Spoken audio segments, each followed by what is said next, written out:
Erastus, with that report, there are now 2 siblings who have recovered from COVID-19 have launched a campaign against stigmatization. Dorcas and Elizabeth Owusu say their decision is informed by widespread discrimination against recovered patients. Ohim Interior of our health desk reports. Until now, the Kumasi Center for Collaborative Research has been the only biosafety level 3 laboratory for the northern sector. Despite staff running 24-hour service, there was always backlog of cases to be cleared. At least 8,000 samples, which have been astounding, were cleared as at Wednesday. Dr. Emmanuel Tinkran says it is welcome news. We were working basically on how to get a real-time data for all the cases.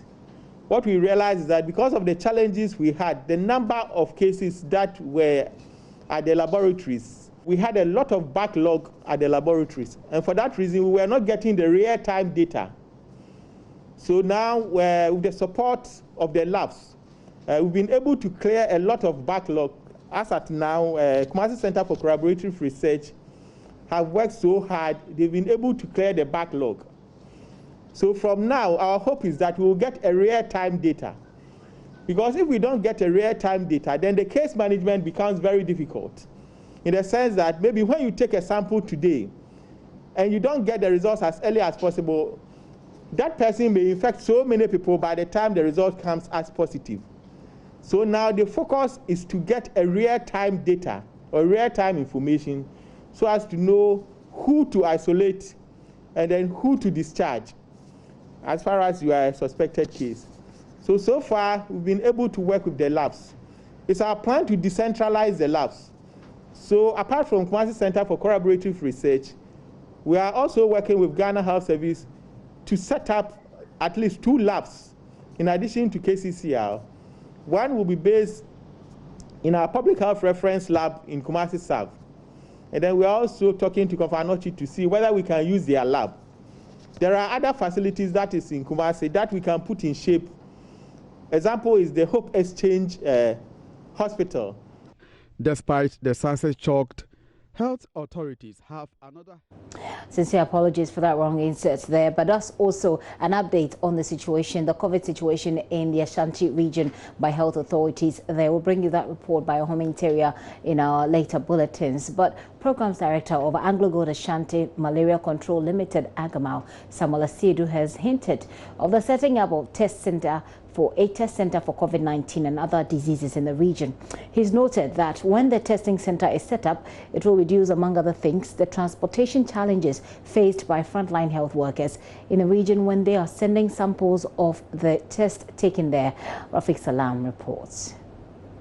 One key challenge faced by frontline health workers in the Upper West region in the fight against the COVID-19 pandemic is the lack of a dedicated testing center for the region. Health authorities have on numerous occasions lamented about the teething challenges they encountered about sending out samples from the region to either Tamale or Kumasi for testing.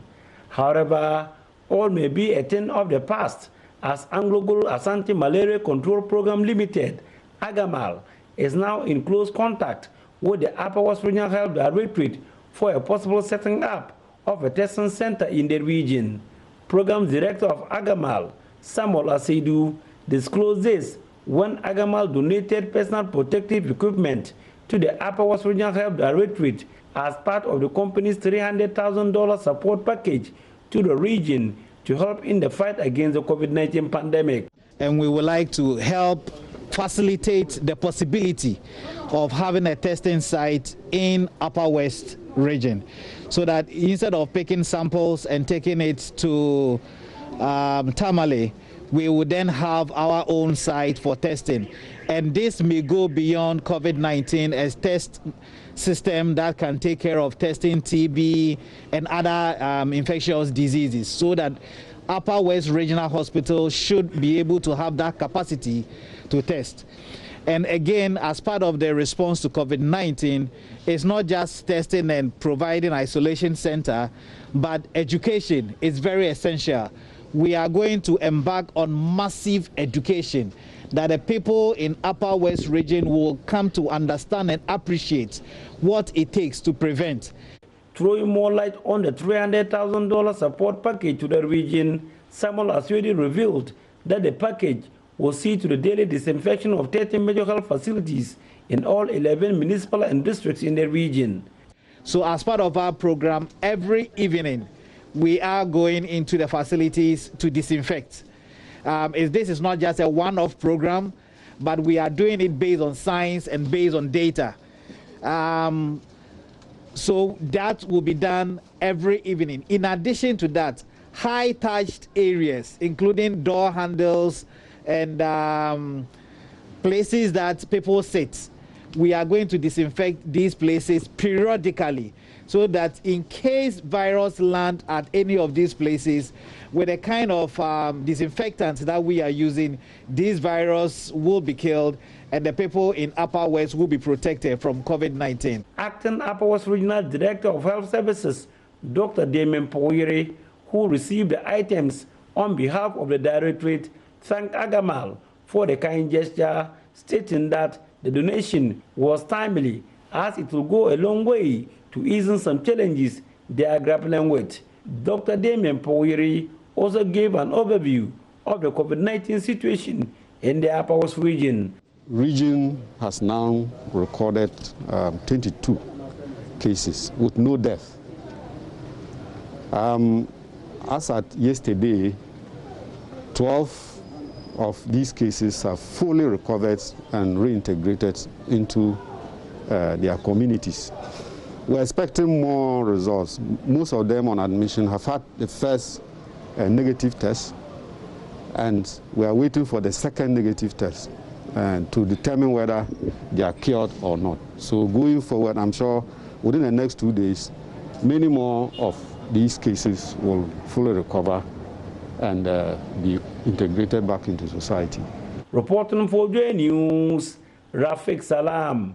Wow. Well, that'll be it for the news, but we have more updates of news as we also get interactive with the front, center spread, and back pages of the newspapers. Myself and Gifty and Doapia, of course.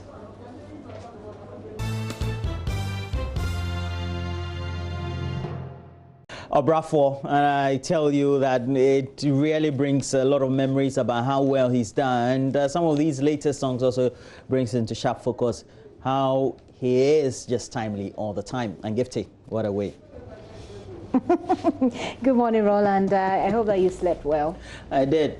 And I hope that all of you did. I tried as well. I think I did well. I thank God for your life, and I, pray that you have a very good day, amazing one, as that. Please start the news. I wish you the same. Yeah. I start with today is the birthday of Famous Achichok. They used to work. Yes. Famous. Happy birthday to you, Famous. Yes, yeah. GIPC. We wish you a very good day. We wish you a very good day, and I pray that the rest of the days of your life will be amazing, bring you a lot of laughter. Definitely. Okay, so we'll start the newspapers with the Daily Graphic. Let me start with the Daily Graphic. The Daily Graphic comes with a picture of the Education Minister. It says, new date for exit examinations, WASSCE August 3, BEC September 14. And that story says it's done by Doreen Ando.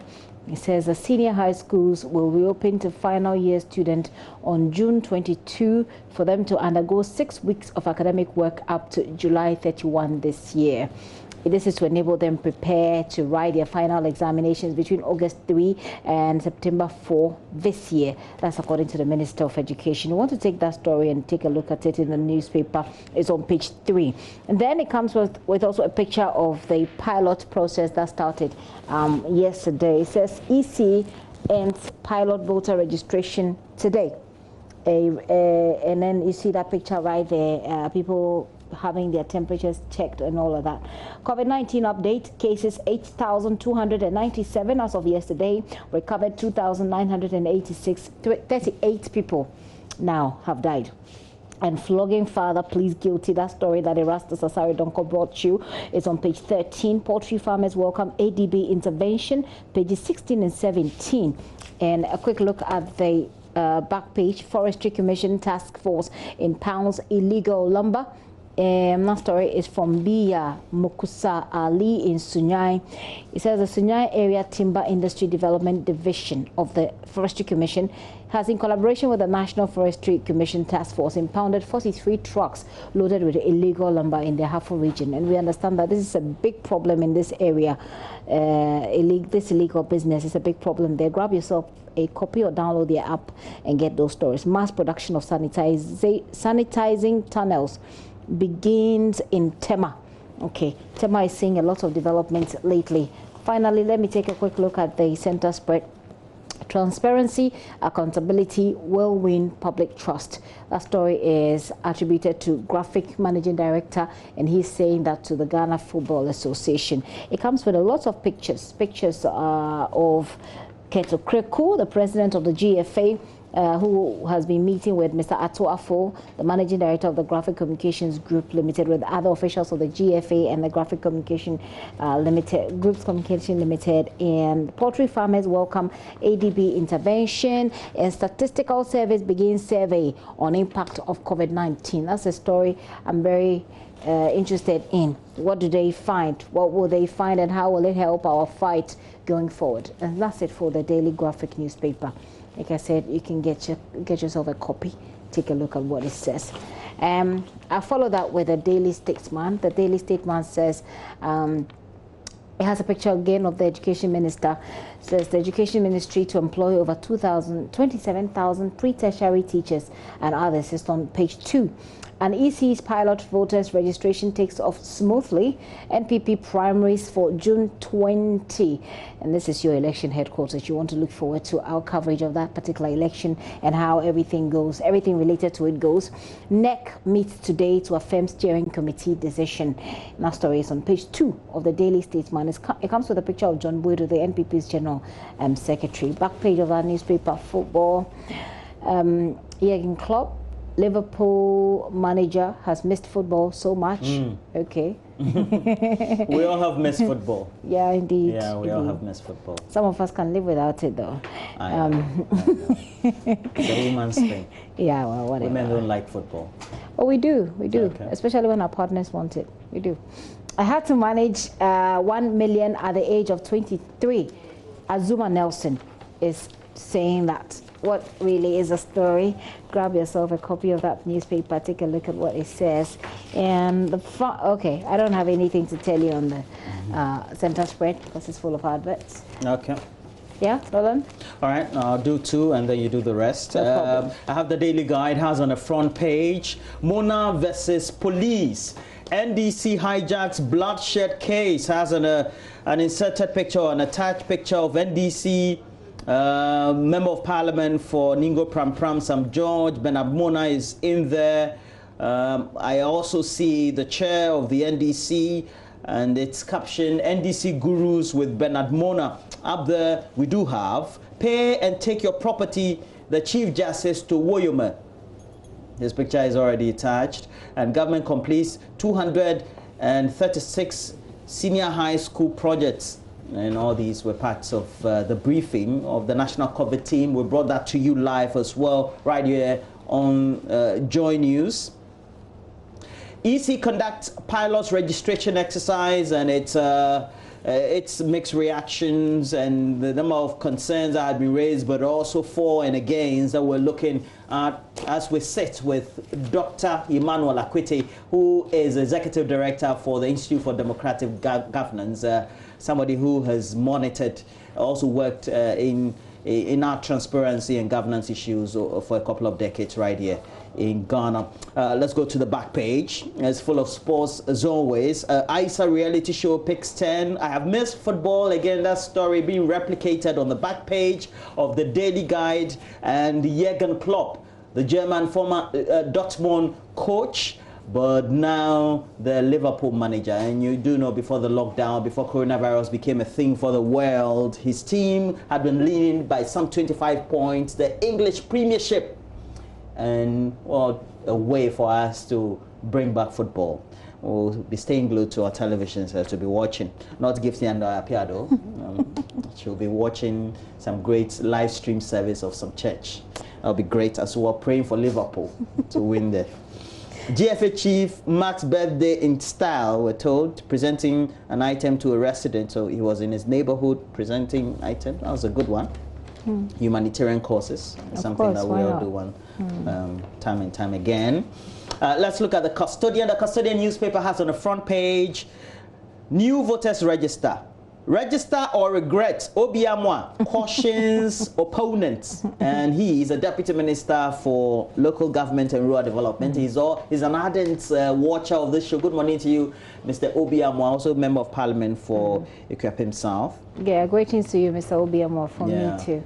Yeah, okay, great. And from Mama View Uswaboji as well. Yeah, Mama View Uswaboji. I didn't know you were very familiar with Obiamwa. Charlie. Really? What name politicians? I know Obiamwa from my Nooks days.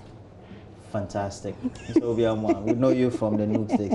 Government to fix infrastructural challenges in universities. A story also attributed to the president. All this coming from the president's last address from Sunday. Mahama to choose octogenarian running mates. He has an inserted picture of the former president running. No, that's a running mate. Presidential candidate of the NDC. I don't want to belittle his position at all. And it's on the front page of the Custodian. Now, let me do one more. Yeah, go ahead. Yeah, great. The Daily Dispatch newspaper has on the front page, MPs with COVID-19, Parliament will not shut down, majority is saying, and the story is on the back page of the paper. Azuma Nelson also confirms how Kennedy Japan bought his first house in Ghana in 1988. If you read the story, talks about how Kennedy Japan at the time, I think somewhere in the 80s, late 80s, as the headline indicates, had saved some amount of thousands of dollars, wanted to help his parents right here in Ghana. Azuma Nelson had visited the state fort and was coming back, and he said, look, I can help you. So he bought a house that's Kennedy Japan now calls a boys' quarters somewhere in East Legon. Still, he calls it boys' quarters. And revamping Ghana's railway sector, ministry to order 35 trains this month. That's a good thing. Rail transport is something that's very much dominating in the West. Just don't know why it's not. Maybe now we'll see some great features. If you want to travel to Kumasi, at least you can use a rail instead of just going through the buses. Okay, Gifty, I'm done. Let me go on with the Finder newspaper. The Finder newspaper also comes with the story that's been dominating, in fact, all the newspapers. The education minister with a plan for the sector. No visits, no religious activities when schools reopen. That's according to Dr. Matthew Puku Prempe, and it comes with his picture from yesterday's briefing. EC pilots new voters registration in all 16 regional capitals. That story is on page 4. An allowance, government announces 1,200 cedis for teachers and 600 cedis for non-teaching staff. Railways Ministry to order about 35 trains to Ghana in June, which is this month, by the way. The story is on page 8. Back page of the Finder newspaper, right, it's an advert. Let's take a look at what's on the center spread. Reversal of Bank of Ghana's stance on budget deficit financing part 3. Looks like a feature. And it comes with a picture of the former finance minister, Setekwe. He's the writer. Railway minister to order about 35 trains to Ghana in June. Let me just take a look at that story. It says the Minister for Railway Development, Joe Garte, has revealed that the ministry will be ordering over 30 standard gauge trains in June this year. According to him, the ministry has already gotten approval of about $130 million for trains, which will be purchased from a company in China. Okay. We hear that story is there. Look out for the details. It comes with a picture of the minister, Joe Garte. ESLA cuts sought for construction of 30 community ICT centers. Comes with a picture of her, doing the sword cutting. And COVID-19, Newmont sets up 20 million fund to combat virus globally. Take a look at the Finder newspaper. Right. That is the final newspaper. My final newspaper for today is the Ghanaian Times. Again, education minister there with that particular story. And the story is that SHS, JHS to write special exams, WAEC to conduct country-specific WASI and BCE. Also, use death of George Floyd as catalyst to effect changes. President urges the United The United States is on the story is on page 13, Roland. I know you like the story. That's okay. And police CID grants Bernard Mona 20,000 inquiry bill. That story is also on page 12. It also has a story of EC begins pilot voter registration exercise. Looks like all the papers had their focus on two stories: education and the Electoral Commission's pilot process. And your name, Kwabing Road construction 90% complete, is on the back page of the Ghanaian Times newspaper, and it comes with a picture of what has been captioned as the upgraded Enyinem Junction Kwabing Road. Then Bongo Balungu Bridge yet to be constructed 3 years after sword cutting. That's a story that a lot of people are quite familiar with. A story from Amatechua and Pedro Ajimai from Kwabing is that Enyinem Kwabing Road story. Get a copy of the Ghanaian Times newspaper. Let's take a quick look at the center spread and what it says over there. Well, there's also a story before the center spread. It says Sylvia Ano is saying that divergent opinions by political parties at IPAC is not new. Okay, the center spread is where I'm going to right now. Oh, okay, it has a picture. It has actually the stories from the front pages. A story from the Education Ministry. Police CID grants Bernard Mona 20,000. Use the death of Floyd. All of that. They're all on the center spread of the Ghanaian Times newspaper. Well, then what more? I wanted to pick an issue, particularly looking at the front page of the Custodian and the call by Obi Amwan, Deputy Minister for Local Government and Rural Development, that register or regret it. And we know that it's the second day or the last day of the pilot by the Electoral Commission. We know what the mixed reactions have been. We spoke to Dr. Paku, Electoral Services Director for the Electoral Commission. I am thinking that we need to put a certain focus to our minds as a country. And it's the stakeholders that need to do that. The critical ones are the Electoral Commission and the political parties. Because that is what is going to give a certain direction to the citizenry as to what to take and the actions they have to take. Now, we've gone through a pilot process the first day. There are mixed reactions. That's okay. There's no action or activity regarding elections since I began covering elections in 2000 that we've not had any consensus for and against. But we do know the position of the institution that is responsible for doing this is the Electoral Commission. The position is that they are going ahead.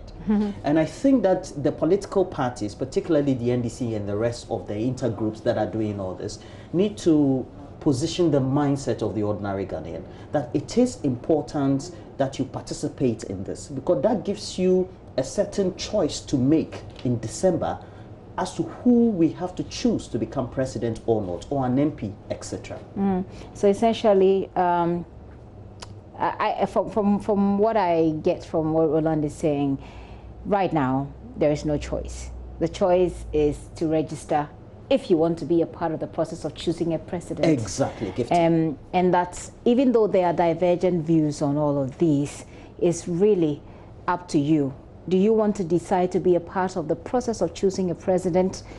If you do, then this is an opportunity for you to get involved, because if you don't do it now, there won't be any other opportunity because the Electoral Commission, when we had the interaction, they made up their mind. They said they're targeting between 16 to 17 million Ghanaians. How do we get these millions of people to line up? Do you think they won't? Do you get the feeling that people won't go and register? Because we're divided, and we know that our country basically is MPP NDC. Yeah. And it's MPP NDC with the following of the other parties. Exactly. And because of the commentary and the concerns that either side has raised, whether for and against, I feel, based on my observation and talking to people, it's giving would-be voters a divided attention. And we don't need that divided attention going into a time when we have to encourage people to go and register. For me, what I see is that if the politicians want to, politics, of course, is all about the numbers for these political parties. If they really want to, if they mean business, they will just need to focus on the floating voters, because at the moment, those who their traditional followers will be there for them anyway. So what I've seen is that opposition will always make noise. They will always make noise, raise concerns about the Electoral Commission's process, etc. But when it comes to getting the registration done, when it comes to getting their people to do what ought to be done, they will get their people to do it. What they have to focus on is the floating voters who will feel disenchanted and feel like, yeah, I mean, what's the point anyway? That's where their focus has to be, so that they can get the people. But yeah, it is your civil right, civil duty, I should say, to get involved in this process. And we'll continue, bring you the latest when it comes to the second day of the exercise. We're going to Kumasi. We'll bring you what our reporters will be telling us by way of the scenes they are monitoring. But we have to look at myjoyonline.com, Gifty. Let's pull it up, pull it up. Okay, there it is. Take it down. Sarkodie slams Sami Jemfi over George Floyd voters register cartoon. I mean, what's Sarkodie's concern, really? Click on that story. Take a look at it. Click on it, share it, let your friends also read it. Take a look at it. Protect us as we return to classrooms. That's according to NAGRAT to government. NAT also said the same thing yesterday when they were here. 5 injured, 3 separate accidents. COVID-19, 2 recovered. Siblings lead campaign. That story from Ohiminteria. NPP leadership meets today to fix a date for parliamentary primaries. Look out for that story and more on election brief later this afternoon with Araba Kumsin. And all ICGC temples remain closed despite easing of restrictions. That's the statement that was brought by the ICGC yesterday. They are not going ahead to open their churches. In fact, like the Ghana Christian Council has said, if you feel genuinely that your church is not ready, do not be in a rush to open up. More of those stories there also on myjoyonline.com. Take a click, and share the link with your friends as well. BBC.com, what's it reporting? Africa Live, SA Court rules lockdown regulations are unconstitutional, and they have some very interesting lockdown regulations, including the use of alcohol and all of that. A court has ruled that it is unconstitutional. Details, click on that story, take a look at it. Lift the ban, we want cigarette. Okay, if you're interested in that story, by all means, you know what to do. The atheist activists who get death threats. Nigerian reggae legend Majik Fashek dies at 57, and 6 elephants killed in poaching massacre. Another big problem there. 9-year-old Kenyan inventor given national award. Obviously, coronavirus is bringing out a lot of potential and putting the focus on a lot of people. I wanted revenge for my mom's death. Mona Lisa, who is a boxer, is that story, is the person that story is attributed to. And the United States is still on fire. Well, I should put it that way. A lot of protests going on, widespread U.S. protests, but violence falls, which is a good thing, by the way. Well, that's why we have to take a break. And when we come back, we'll bring you the latest sports headlines right here in the studio.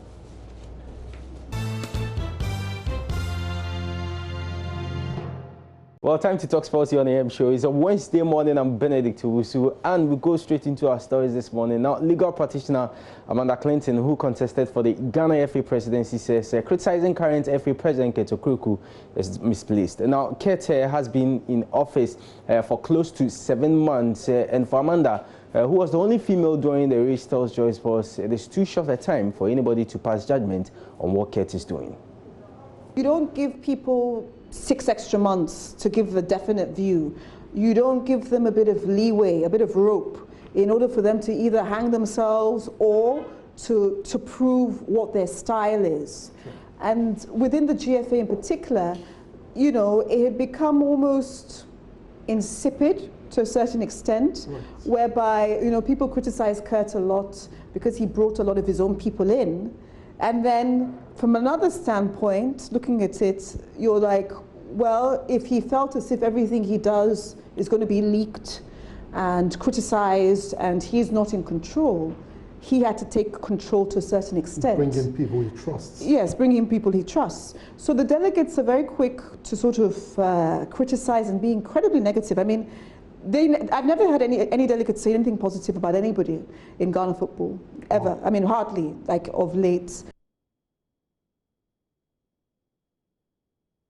Well, Amanda got no votes and dropped out after the first round of voting during the elections. Now, she, however, talks about the benefits for entering the race. The biggest lesson I got was know your delegates. And that and fear delegates. Good. If you want to know the truth. From one politician was a fear delegate. Yeah, fear delegates. Not the same sense?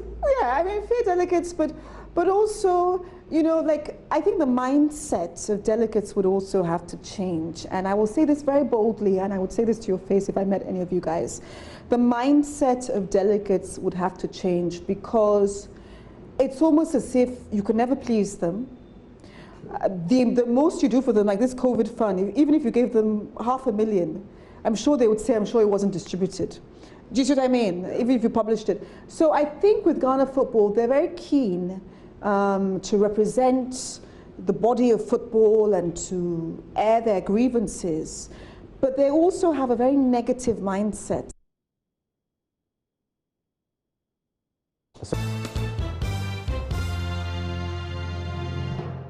Right, so let's take a look at AMBiz. And as the coronavirus continues to bite hard on global economies, cocoa farmers are making a case for Ghana to create a local demand for the industrial use of cocoa, so not to overly rely on international markets. Already, Chief Executive of Cocoa Board, Joseph Boahin Edu, reveals the pandemic has disrupted global chains of cocoa. He's saying that this will slow the acquisition of the $3.5 billion cocoa syndication loan for the 2020-2021 cocoa crop season.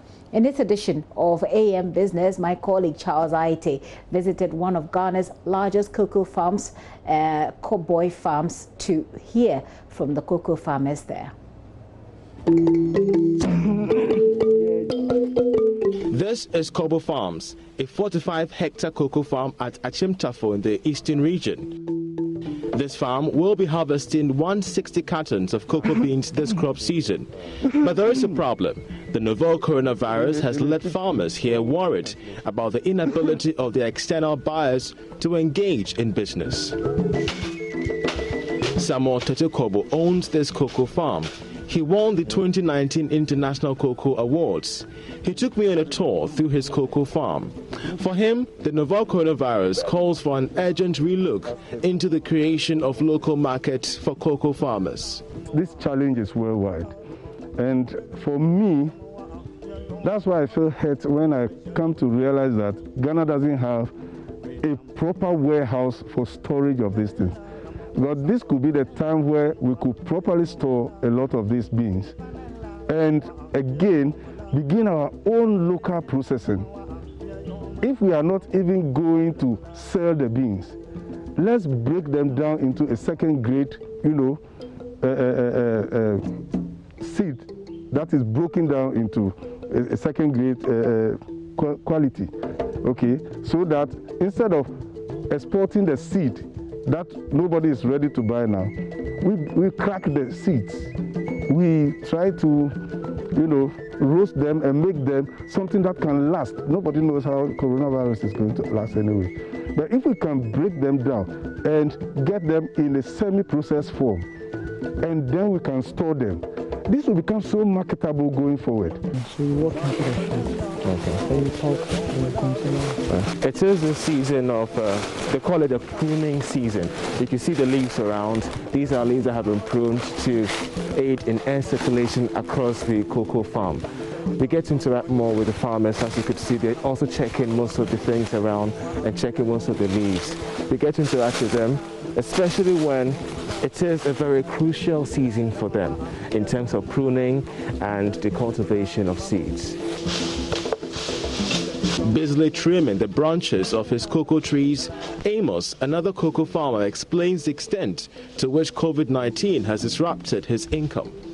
Yare COVID-19 ebae na aboye hu esan se cocoa eni ejuma yeye pa na mrofo nso enu na omudi ti vese na yare ni corona ya na ebisa ye hu se nti afi mpo no ebetimi ato ye cocoa ti enu na ye ai se aya adwen a ye adwen hu bebre wo yare hu. ama sika ho ayɛ den sanse sɛ mmere nso ɛyɛ mmere akoko ɛnhyɛ da ani hɔ na kakra na yɛ tete no nso no yɛhu sika ani hɔ ma ɔmo tɔ no ɔmo de abɛtɔ sanse aban adwe nyina wɔ yare hu ta ama sika ni hɔ akuafoɔ ɛyɛ brɛ. For various cocoa farmers like that of Amos, the coronavirus is really having a toll on their line of duty. Yes, they are off-growers, but they are concerned about their livelihood, especially when the even imports of cocoa beans across the country and around the world has been somewhat stalled, especially when coronavirus has hit hard on countries that have huge thirst for cocoa beans here in Ghana.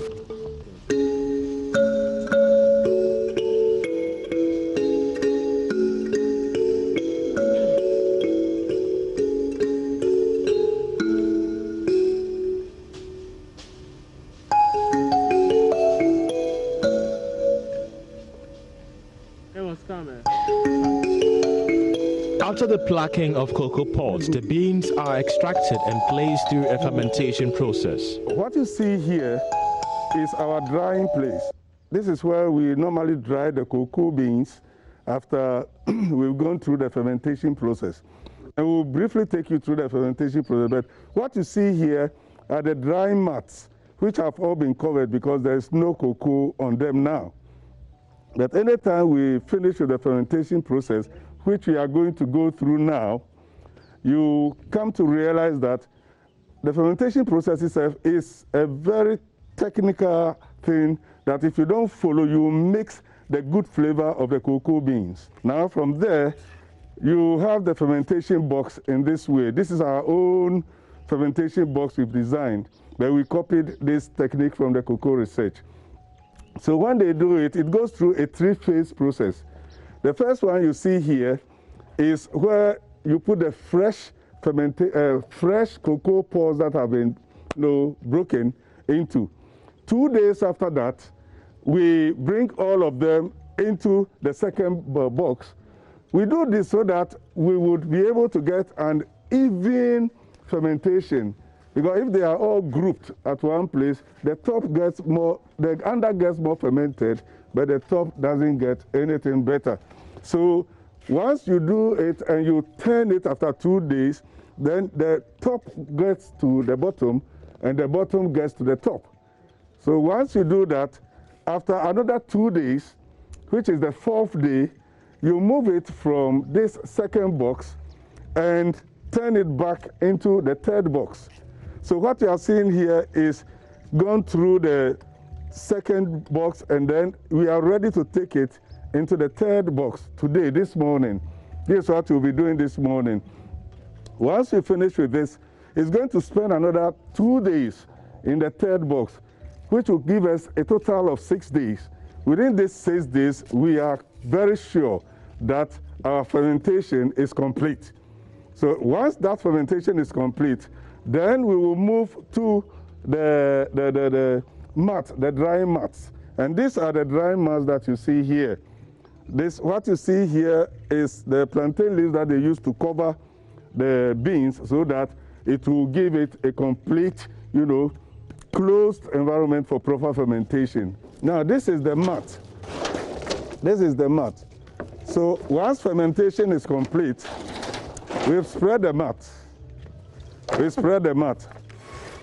Once the mat is spread, so in 2 days' time, which is Monday morning, they will just pick it from the third box, which has completed the fermentation, and we'll put it on the mat. Now, we don't heap the mat too loaded, otherwise the sun cannot penetrate through. And we've intentionally chosen this place because right from the morning when the sun rises, the sun is on the mat in this area, open area, throughout till about 4 when the sun is setting, so that we always are able to get complete sun the whole day, 24 hours. With unemployment rates escalating amid COVID-19, there is high potential for cocoa farming in Ghana. Yeah. Think of maybe Sure. I start with Samuel Tetekobo, who gave reasons why cocoa farming could be the best option for graduates. Ghana has a lot of human capital. We can say out of this youth, about 60 or 70% are idling. But this is where we can create the environment, conducive environment for people to go into agric, and in particular cocoa farming, because it's unlike the olden days where you can plant tetequashe and in 5-6 years before you can begin to harvest. Now with the new cocoa seedlings that is being developed, 3 years you are ready to harvest your cocoa.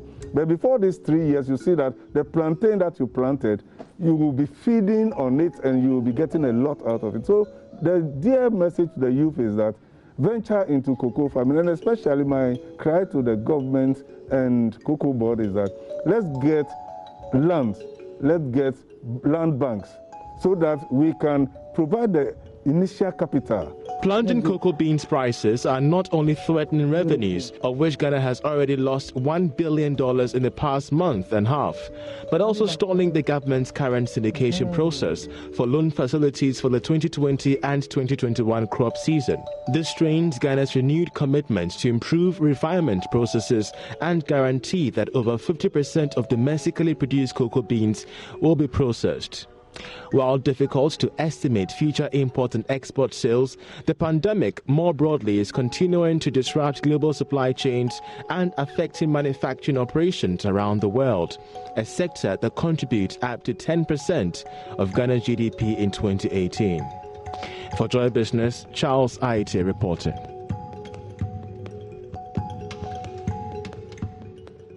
Charles Aite filed that report.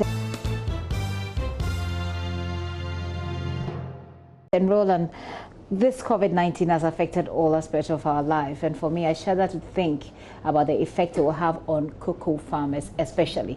They do the hard work, they get the least of the profit. So if you throw in this hardship into the equation, I think it becomes a very complex. Yes, and very much so. You would remember that about 2 years ago, there was a summit that Ghana and cocoa producer, our neighbor Cote d'Ivoire, held right here. And it was to be able to form some big coalition in a way as big producers, because we form the majority, the larger part of the producer countries in the world, so that we can control some level of pricing.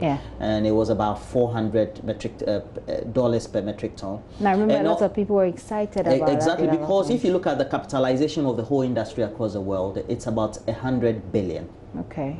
And we only get 2.5 billion. Not fair. For the respective countries. So it means 5 billion, and they were targeting about 10 ultimately. If you take a look at how we can put value to it, we talk about it in the textbooks, but we really, and I'm sure you have written it in your exams about how value addition needs to be done, but it still remains a textbook issue. And I'm hoping that maybe a day will come that we'll be able to do that, just consuming beyond what we produce here. For me, it's a challenge to the especially to the NPP administration, because they were the people that campaigned on the back of industrialization, campaigned and said that, look, we're moving this country from an economy that's focused on production to industrialization.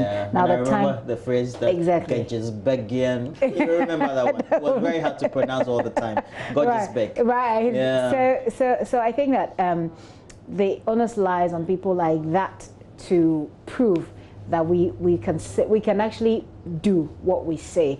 And another election is beckoning, and I'm looking forward to hearing. It looks like we've forgotten about all that. What else is there? We haven't achieved that. We have to be realistic. But to be fair to the administration, you can also talk about the effects of COVID-19, and they will go back and say we inherited a terrible economy and all of that. Well, that's why we put you there, to fix the problem. So fix the problem. But again, to be fair, there's COVID-19. I'm looking forward to see what new promises they're going to put on the table, especially for moving from production to industrialization, and what focus they're going to give to cocoa farmers. The Agric Minister always boasts about his father being a cocoa farmer. I want to see how the lives of cocoa farmers have improved in their next manifesto. Oh, that's a very poignant point to make. But what do you think about it yourself? make sure you get interactive. And we have Facebook Joy News on TV. We also do have a Twitter handle at Joy News on TV. MyJoyOnline.com is always available for you. Get on there because it has a strong link to what you listen on Joy FM, but also through our YouTube channel, Joy News TV. But we told you about that interaction. Second day of the pilot exercise of the Electoral Commission, and what a way for us to start this great conversation. Mixed reactions here and there. And Dr. Bright Akwete is Executive Director, the Institute for Democratic Governance, known to many of us. Dr. Emmanuel Akwete. Bright Akwete is the CPP. Yeah, his brother. Lawyer. His brother too. His brother too. So, and he will be joining us, and we'll have some great. Bright substitute for Emmanuel. Good morning to you. Doc, how are you? Good morning. Good morning. What a way for us to have a conversation. Doc, it's good to have you, and I hope that your night was good. Thank you. Yes, it's been good. God is good.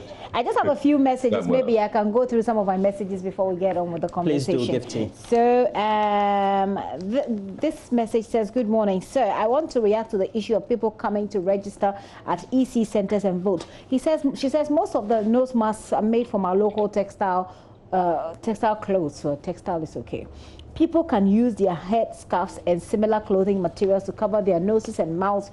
You can breathe through them, sneeze into them, and cough as well. She's giving you some ideas if you want to get to the registration center to, register. She says, look, if you don't have a mask, and then just go. Because the normal one layer. It's okay, I'm here. No, it's okay. I'm here. The TV was too loud, so I needed to put it down. Oh, it's all right. I'm just reading for you some messages, to start our conversation. Sure he was talking to you. Okay. okay. All right. So again, some more messages here. NPP. Okay, wait.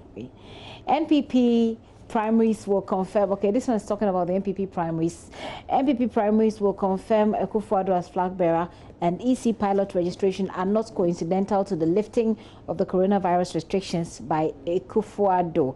I saw some rather interesting messages. Looks like I've lost some of them, but yeah, keep your messages coming through about the registration. Okay, let me take this final one. EC pilots new voters registration exercise in time of COVID-19, where 89 nurses in the country have been afflicted by the virus. The Electoral Commission thinks just by wearing face masks is enough for them to expose Ghanaians to their sinister agenda by the Jean Mensah-led EC and Akufo-Addo. Madam EC, you are treading on dangerous and slippery grounds which could lead to serious confusion and chaos. So, a word to the white from Ablade, Efia Kuma Zongo. Fantastic. In Takrade. So those are some of the messages coming in. Yes. We're looking forward to more of the messages. Yeah, and it's good that they are all related to our conversation this morning. And I have to first ask you, Dr. Emmanuel Akwete, were you part of the pilot in the first place? Because I know a number of personalities were invited to be part of the pilot by the Electoral Commission. Come again. Were you invited for the pilot exercise? Oh no. Okay. I wasn't, and I didn't expect it. So I think it's purely, it tends to be EC centered thing. Okay. But there's been a general reaction to this, and from my perspective, I would say that it's been mixed. What's your own reaction to this in the first place? A day, 2, 3, and then the first day of the pilot exercise for the Electoral Commission? Well, I think we should also allow the EC to do its work, okay, the way it thinks fit. That is where, for me, its independence is loudest, operational.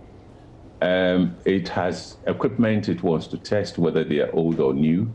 It has a plan to do that. What we expect from the EC on D-Day, when the registration starts, or we are voting, is the efficiency of the first-class order.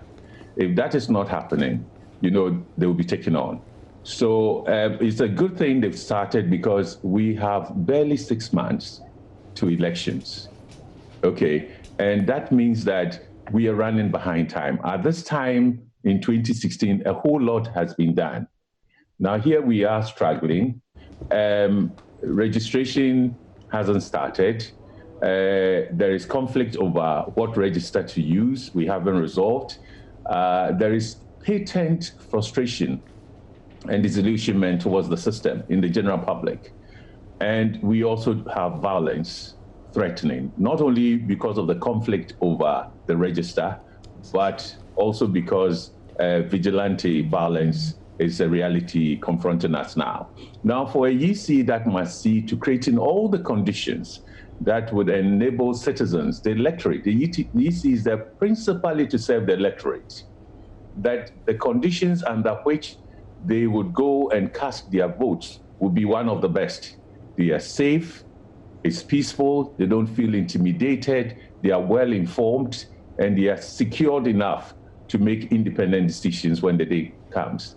And that means there are so many things on the EC's table in the next 6 months, some of which should have been done already, but COVID-19 also took part of the time, plus the conflict. So I think it's a good thing they've started. They've signaled that, and to many, that really this is the start of the process that will lead to the December 7th elections. Is an important one, but compared to all others, this probably is going to be rushed, and we are going to have to pray a lot so we attain a level of efficiency that we've never attained in the 28 years, and that we all come to it with a common purpose, a unity of purpose, that our democracy must be stable, must be consolidated, so that post-COVID development, we can come together to deliver that. And that's an onerous task on the EC. So it's good they've started, but I hope going forward, they will open up to listen to critical comments. They would seek to work with all groups because it's a multi-stakeholder game. And in that case, we all want to see one of the best elections organized in December. And we're here, first day, now second day, because the Electoral Commission has a plan. Now, what do you make of the roster it's put out, because it's been influenced greatly by the COVID and the delays, etc.? I haven't seen the roster, but if we are looking at this, the timetable is proposed, what we know really is that late June to late July is the time to do this. And the 1 month it has to test its new equipment. Because of the confusion or the conflict, we are also not sure if the EC might be thinking of options. If situation gets out of hand, that is a conflict, and it must look at what options to pursue to ensure that the elections take place and there is less conflict, less tension, less threat of risk of violence or disease or whatever. I'm not sure how it is handling both, but I think that the best way forward now is that the EC probably has to look at testing its new equipment, much as it also looks at sanitizer, or looking at how its existing system could also operate, just in case. So I don't have, I haven't seen what roster you're referring to, but in my mind, they are going to start the registration, they are testing it.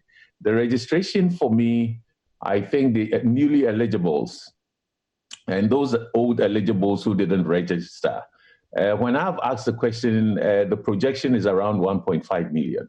Okay, I think it's not too large a number to expose to the health hazard, the COVID-19, because within a month, to bring 17 million people out each day, voting and so on, for me, it's too large an exposure. It's too risky an exposure, no matter how low the numbers are, because we do not know enough about COVID.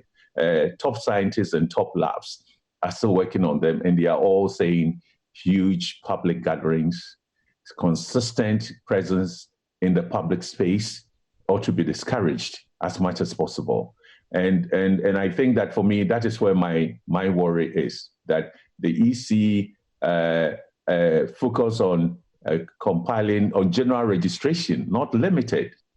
General registration means that approximately 17 or 18 million people, the projection is 18, would have to come out within a month in the peak rainy season, and with a registration that requires identification that are not any different from those that we used in 2012 and in subsequent updating of the existing register. I think it's an uncomfortable situation to be, because it doesn't give clarity in terms of how all the necessary conditions will be met for us to have peaceful and credible elections. So let them test the equipment. By testing the equipment, I'm sure EC will be going to other parts of the country, because Accra is not Ghana standard.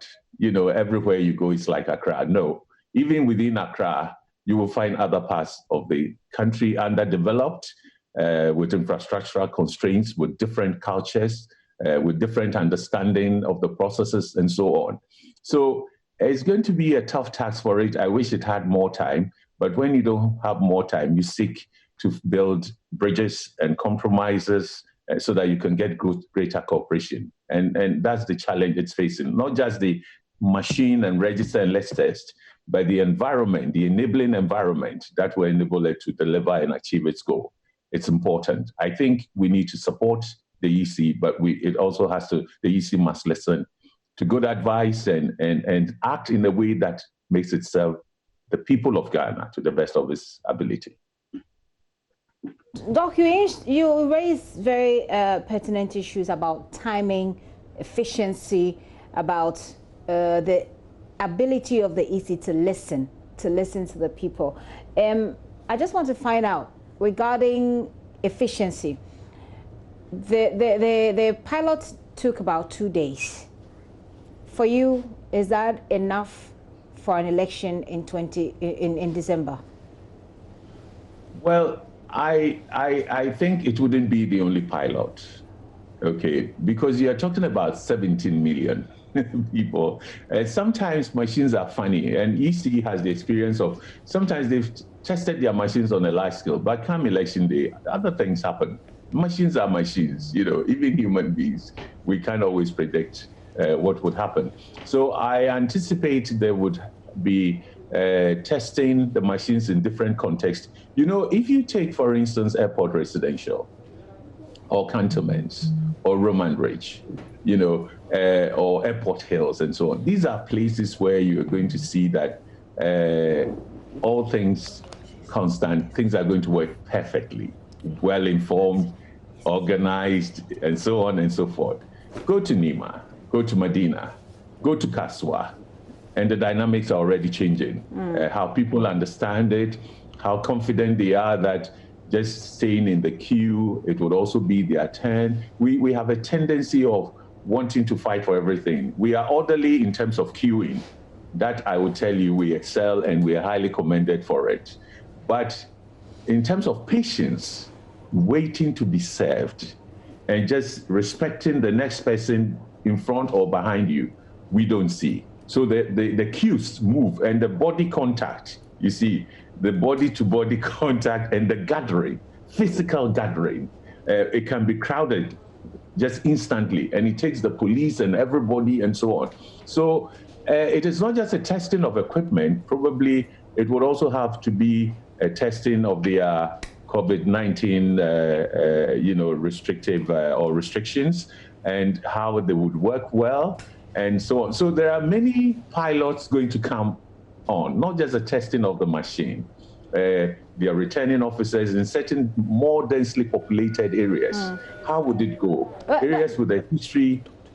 Yes, go on. Doc, I'm just wondering, is it what you anticipate, or is it something you know would happen for sure? And it's 2 days enough, really? Is that what you're saying? No, 2 days is certainly not enough, but I'm looking at what had happened in the past. The EC is an old institution. This will be the 8th consecutive elections it's organizing. In spite of the change of leadership, the EC is EC. It's procedures, it's traditions, it has people who are very highly experienced and so on, with structures all over the country. And every election has something unique about it, you know, whether it's an issue of conflict or what. And the EC has officers who do this. So I'm looking at what is done in the past.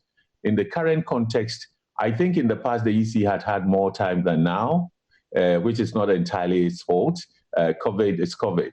And so it's now going to have to operate within very strict, limited time.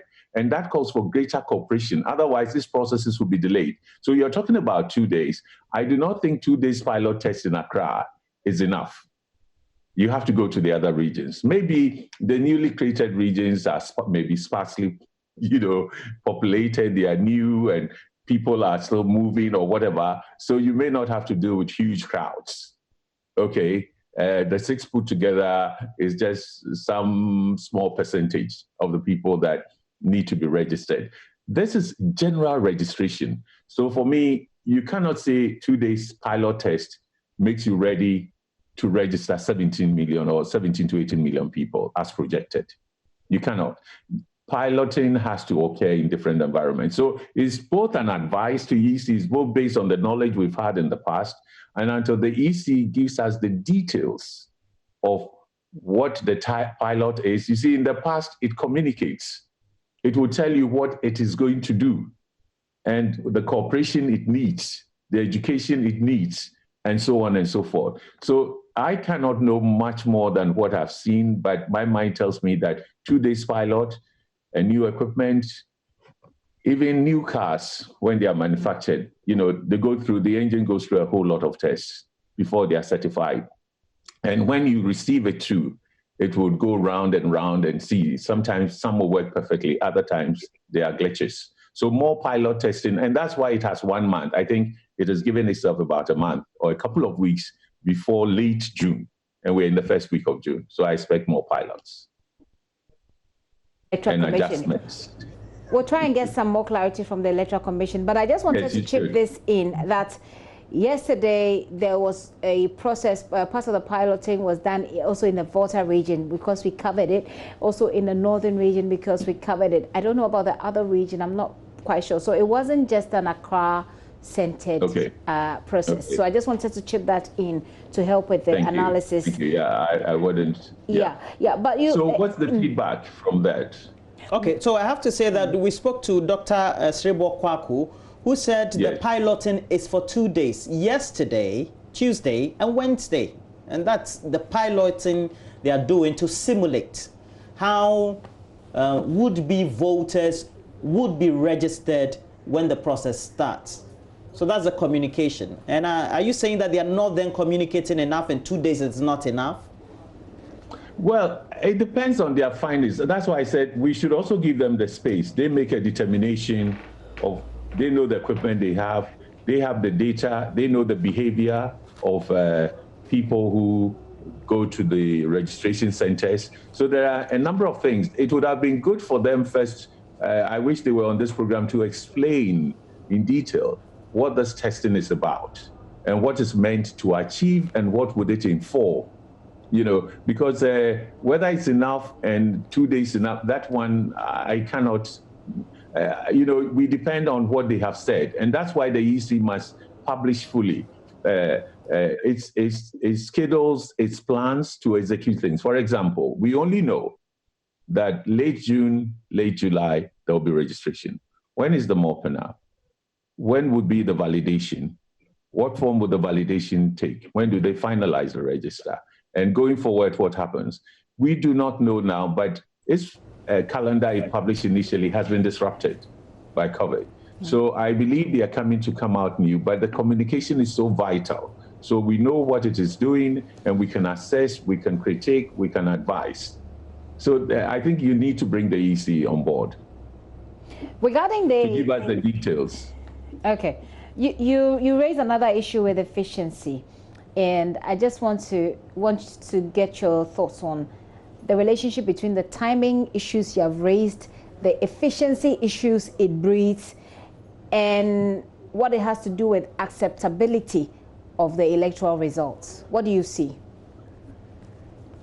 That is far away, the acceptability of election results, because we're just starting the process, registration. Even the registration processes will go through a whole lot. And that is where the conflict issues are very serious. It's a general registration it has proposed, and there is serious conflict over that. Fortunately, this is the first time that we have an existing register, but also, which is biometric, And then we also have a general registration taking place also with a new management system. Okay, if you look at the context, the time constraints and the COVID context and all, it gives the EC options. Okay, now, when I talk about efficiency partly depends on how the EC organizes. Okay, its personnel, its equipment, the station, the polling station, how it's organized, the timing, the materials it must have in place, and so on.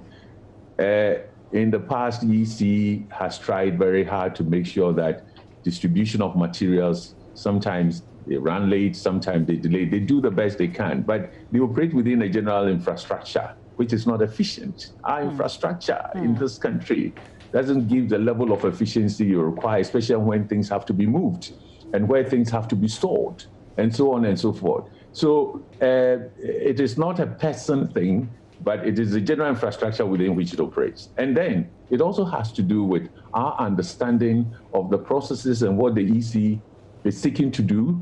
And therefore, with that education, taking instructions from them, just obeying for once what they say we should do orderly. Don't go here, don't go there, come one after, wait, and so on. Sometimes the EC can come under a lot of pressure from citizens around polling and the polling stations. And it could be quite sometimes disorienting, because the people are impatient. Ghanaians are generally impatient when they come to these queues. There would be some movements and shaking and so on. The EC may be shielded off by the police or observers around it or party agents and so on when it's doing this. But generally, efficiency is affected because there would be some rowdiness. The process has to be stopped. The police have to come in, or some police, other additional police. You see, so it's a combination of factors. It's a combination of factors. Now, on election day itself, we know that machines suddenly don't work. They break down. Materials run out, or certain things have been forgotten. Not all polling stations have everything exactly it should be. Sometimes even power in the machines, and things have to be charged. And so it's not a situation that is totally under the control of EC, just like we operate in this country. Some things work well, others do not. And they operate in that situation. That is why we think that we shouldn't just say that, for instance, South Korea did elections, parliamentary elections. Yeah. It wasn't parliamentary and presidential. It was just parliamentary elections. And by the way, they didn't have to undertake general registration of voters. Okay. But South Korea is a very efficient state. The bureaucracy is different from Ghana in many ways. The speed with which the technology they have, the discipline around what they do is phenomenal. It has enabled them to transform the economy even from a war situation within 30 years. And now look at where they are with their Samsungs and all that, electronically, technologically, and so on. Yeah. So it's a first world. We do not measure up to that efficiency. What about Mali and Guinea? Guinea did a referendum, but Mali did elections, or even Burundi. If you go to these countries, then Ghana is the most efficient. So efficiency is relative to context, and experience. But I think in our circumstances today, with the COVID context, and the threat of the infection hanging on us, I think that if EC wants to do things with this limited time, it must be super efficient. And super efficiency means all the parties are collaborating, all the stakeholders are collaborating with the EC. There's a unity of purpose and direction, because the EC gives direction. And to the extent that the EC hasn't secured that condition, I thought it could have done a little more to build the collaboration, to pursue collaboration, find other ways of tackling or dealing with the conflict. Conflict cannot make you efficient because you are not moving in the same direction. You are arguing. When you want people to move, they are arguing. They are angry. They are upset. They are threatening. So how can you be efficient? You can't depend solely on the machine. In elections, part of it is the machine. The other part, larger part, are human beings who must behave in a certain standard way. And the EC ought to create that conditions. I'm afraid it hasn't created that conditions in the way it has handled this, but it hasn't run out of time. I hope that we can quickly find the space and the mechanism for building that consensus it needs and that collaboration. How do we do it? You know, in 2015, we had another issue with register. The campaign for a new register and opposition. It was the same thing, MPP, NDC. Yeah. NPP wanted new register, NDC said no, use the existing one and so on. And they couldn't handle it within IPAC. So the EC appointed eminent persons, the late Justice VCRAC Crab of blessed memory, and then Most Reverend Asante, Professor Asante, Peace Council Chair and so on, were among a team that sat and decided that the mechanism they should use would be a workshop. And they did not see the parties as the only stakeholders. They wanted others, think tanks, voters, various organizations to come into the conversation. So they organized this workshop and they had people, they had technical analysis, they heard what people had to say, their anxieties, their fears and so on. It was their report that led to the decision to use the existing register. And Justice VCRAC the late Justice VCR, is not somebody you push around. Okay, it tells you what it is, and you either do it or you don't. Yeah, and the same with Professor Asante. So mechanisms can be looked for us to build the collaboration, because the EC is a leader in this situation, but a leader must have followers, and it needs to charm the followers into following. Right. At the moment, they are all dancing in different directions, and it is dangerous. Right. So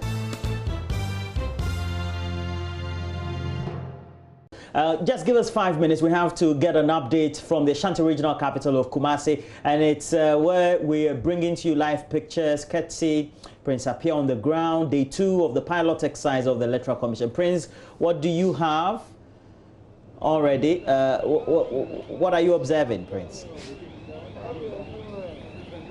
Roland, if you can hear me, we are currently at the EC's office here at the Ashanti region. As I speak to you now, the exercise is yet to start, and currently the officials are putting things together. They are offloading some of the equipment from their vehicles.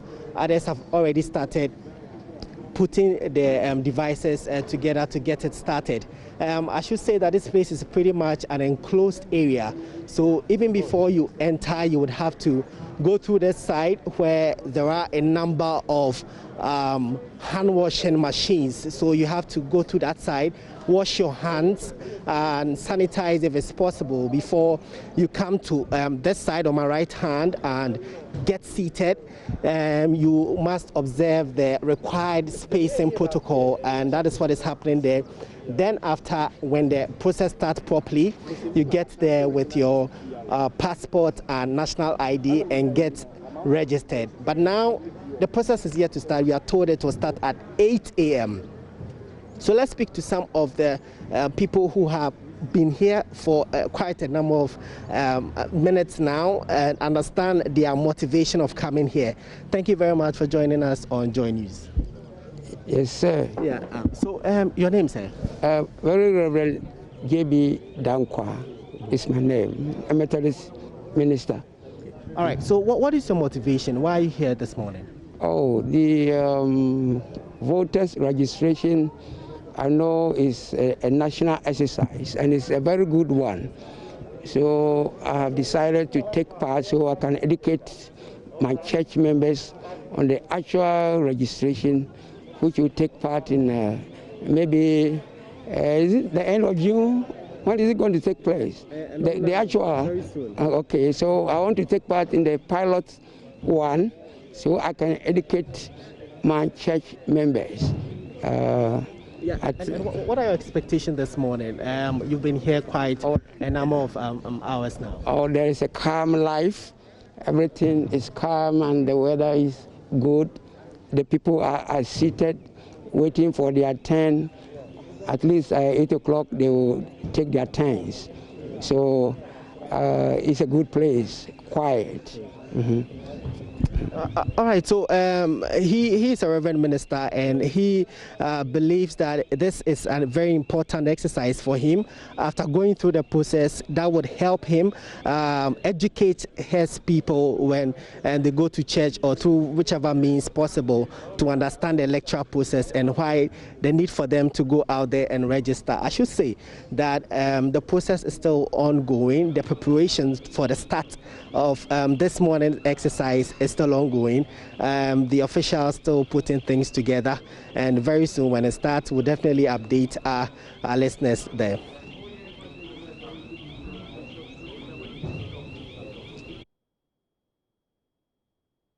Well, critically for Prince, have you spoken to the Electoral Commission about how they want this exercise to go, how long it is going to be?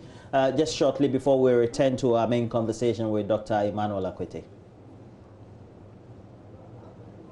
Well, looks like we're getting some. Prince cannot hear us. So that's our live report. Kumasi, the EC office, the regional office there, and the latest we have. But Prince is back.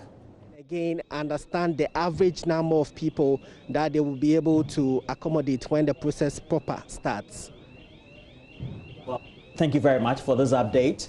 And simultaneously, this exercise is also taking place across the regions as designated, as we got from Dr. Sribo Kwaku, Director for Electoral Services for the Electoral Commission. But it's where we return to Dr. Emmanuel Akwete on stream.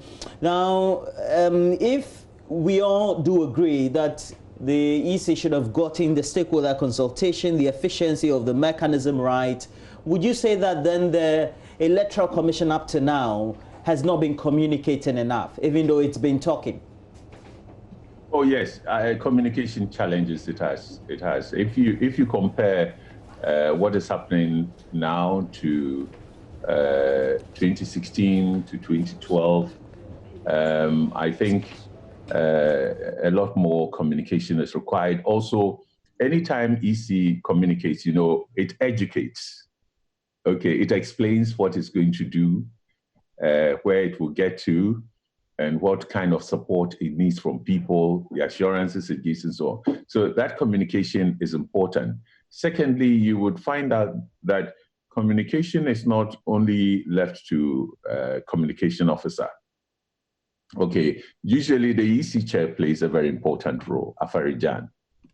Okay, will step in to also be pedagogic, of course, the team about how things are going, and various other persons, not only the bureaucrats, but also the commission members who do that. So I think at this stage, the process is starting, which is very good, but they need to be quite active in explaining things at every stage, okay, and also letting people know ahead of time. I like the Reverend Minister. I like his sense of civic responsibility. And as a leader, he said he's gone there to participate in the pilot so he would know how it works and he would educate the members of his congregation or his church. And I think that that's the attitude we all must assume.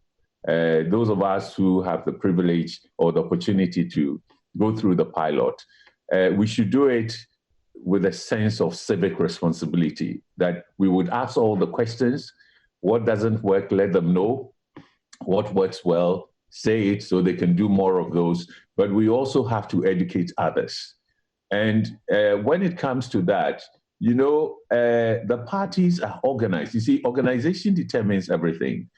Much as the Reverend Minister has this good sense, and probably somebody from organized labor would be there, somebody from the business associations would also participate, and so on. I think everybody wants to know exactly what needs to be done, how is it going to go. They're testing their COVID-19 protocols, the hygiene aspects are on the table, but we shouldn't also forget that public gathering is itself one of the things that COVID-19, anti-COVID-19 restrictions or measures do not encourage. But this time we're going to have them. Okay, so it's a complex thing, and they need to explain a lot to the larger public, whether it's radio, TV. I believe they have all these plans, but at least they should publish it. They should give us a sense of what is going to happen in the next 2 months, in the next 3 months if they like, and constantly get on to that. Education of voters or eligible voters who need to register. In this case, it's a general registration. It's not only done by the EC, and it's not only done by NCC. Civil society organizations actually are a very major part of that. Whether they are the churches or the mosques or business associations, TUC, you also have NGOs and various other groups involved in that. In the past, EC conversations are with all these groups on how it wants to work. Okay. By now, 6 months at a time, a lot more are involved. They know what to say. They have materials that you would go for, read, and start the education processes. And it is supported. It is financed. In the case of NGOs, usually it's the partners of Ghana, the Friends of Democracy for Ghana, because our government doesn't do that. Okay. In this COVID context, there are constraints. And it's not only even with the funding, the economic situation. So you would see that when the president spoke, he referred a lot to NCC. Civil society organizations have canvassed a lot for government to support NCC to do its work. But other groups also have to come in, and we need to find the best way that various citizens, civic education, education on the process of registration and all that would be done within the shortest possible time, but effectively. And that also needs a plan, and it needs the leadership of the EC. Now, Dr. Kwete, we do know that clearly in the thick of affairs, a lot of interest groups, the inter-party resistance against the voters register, already have one of their conveners or affiliate chair of the PNT invited to the police CID because of statement that had been made. But these actions clearly show that not everything is right and not everybody is in tune with the process, the buy-in that we needed. Yes, that's true. That's what I've been referring to, that we have conflict, serious conflict. Unfortunately, you see, our democratic norms, dialogue, deliberation, discussion, we are not strong on those. Okay, we boycott and we refuse to talk to each other. So here is a situation where you see clearly the EC is refusing to move further than saying this is what you have to work and that's what we have. And you also have the parties then, you see the resistance. What is resistance? You talk, you don't resist. In the talking, you debate, you argue. But there must be a willingness to find the common ground on which everybody would move forward. In our tradition, democratic tradition, we don't easily find common ground. We shout and we defiantly, physically, we use physical language. We will resist. I've heard NDC talk about resistance. I've also heard MPP talk about resistance. I was shocked when I heard MPP say they will resist the mopping up on the NIA process because, and the word, I said, wow, a governing party is not just an election party, it's a governing. So MPP has to do elections to be re-elected, but it's governing, so it has responsibility towards the entire country. Sure. And so when it comes out with that kind of language, so our civic culture, the dialogue, the debate, the discussions, even the conversations are too limited. I mean, they are emaciated, in the wider context of the public space. And that's why I do not think that inter-party resistance and so on is the way to go. EC must provide the mechanism, the space. That's why I gave the example of 2015 when the EC decided rather to get the eminent persons to organize the workshop and bring all stakeholders involved. Election is not just our major parties and so on. We are the voters. In fact, they need our mandate and so on. So if the EC would find a mechanism as quickly as possible, I don't think IPAC can serve that purpose because its conversation with IPAC is quite frosty and it doesn't progress. But it's not just this EC. It was the case with Dr. Farijan. It was the case with even Charlotte Osei, and sometimes then we go to court. Yeah. We don't talk enough to resolve an issue. We quickly go to court. Fortunately, the Supreme Court has played such crucial role in keeping our democracy in place and resolving the issues where EC and parties cannot agree. So I think the most important thing here is that the EC, whilst the testers, must seriously think of creating the avenue for that important conversation to take place, so that whether it's on ID cards, whether it's on the COVID exposure that some parties are concerned with, whether it has to do with, the efficiency of things or whatever. I mean, those things is the EC's responsibility to open that space up. And I'm sure a lot of civil society groups and individuals will be willing to support it to do that, because it's the EC that must lead in this organization of this election. And we want a credible election, we want peaceful election. So, and we must work with the EC and support it, but the EC must also open up and bring people around the table to find solutions, because it's a servant leader. It cannot assert wholly its independence. In fact, that's not the most important. It must pursue the path of collaboration and be a servant leader of the electorate.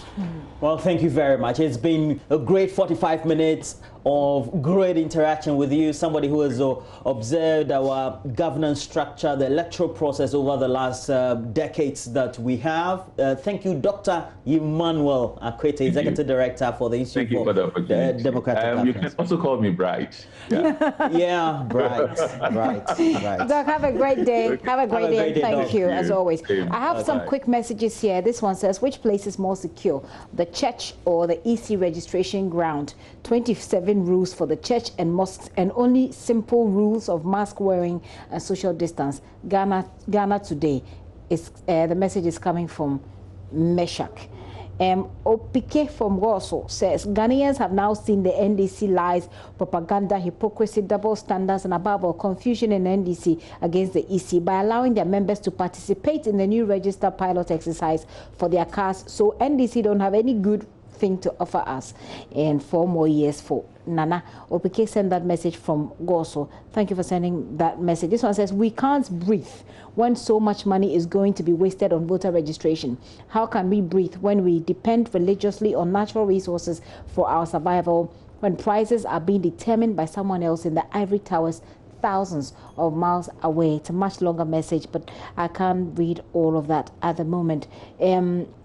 Okay, let me see if I can take this final one. If you see NDC gurus, this one says, if you see NDC gurus at the EC piloting new voters registration centers, doesn't it mean they are accepting to back the EC compilation of the new voters registration, but they want to have first-hand information about the upcoming limited registration from the EC? Ablade, Efiekuma, Zongo, Takrade sends that in as well. Roland. Well, definitely. I wish I was part of this pilot. I wasn't invited.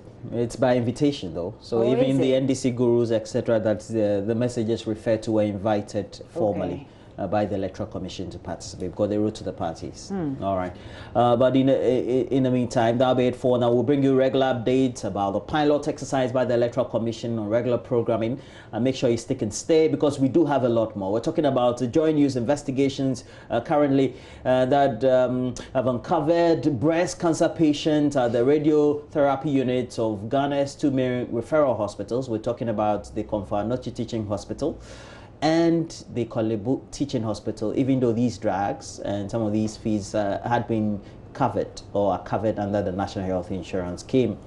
An agreement signed between the Ghana government and the Swiss-based pharmaceutical company Roche in 2018 provided breast cancer patients with a treatment drug called Herceptin at no cost at all. But apparently these units of radiotherapy at the 2 hospitals are billing patients.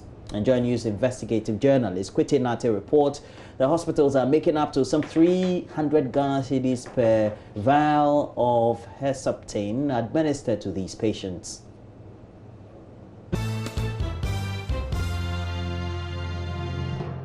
When I'm here, they are telling me that to pay $250.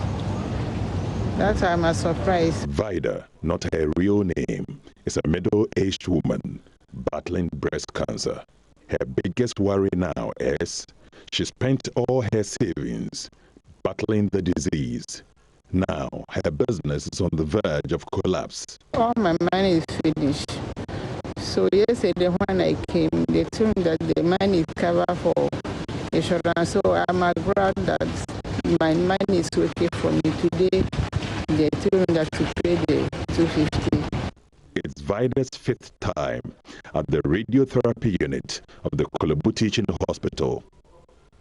She's been asked to pay 250 Ghana cedis before she's given medication. Even though she's covered under the National Health Insurance Scheme, she will not be administered the Herceptin injection until she pays the money. She's issued with an invoice containing facility user fees and chemo. The Global Cancer Incidence, Mortality and Prevalence, Globalcan, estimates that 16,000 cases of cancer occur annually in Ghana. In 2018, the Ministry of Health and the Swiss-based Roche Pharmaceuticals signed an agreement aimed at making Herceptin free for breast cancer patients under the National Health Insurance Scheme. Country Director of Roche, Philip Addison, said the partnership between government and the Swiss company was to eliminate the cost barriers faced by breast cancer patients in Ghana. What we had given the government was supposed to be completely reimbursed by the NHIS, so that patients would not have to pay. So that money would not be a barrier for any woman or any patient who would need Herceptin for breast cancer.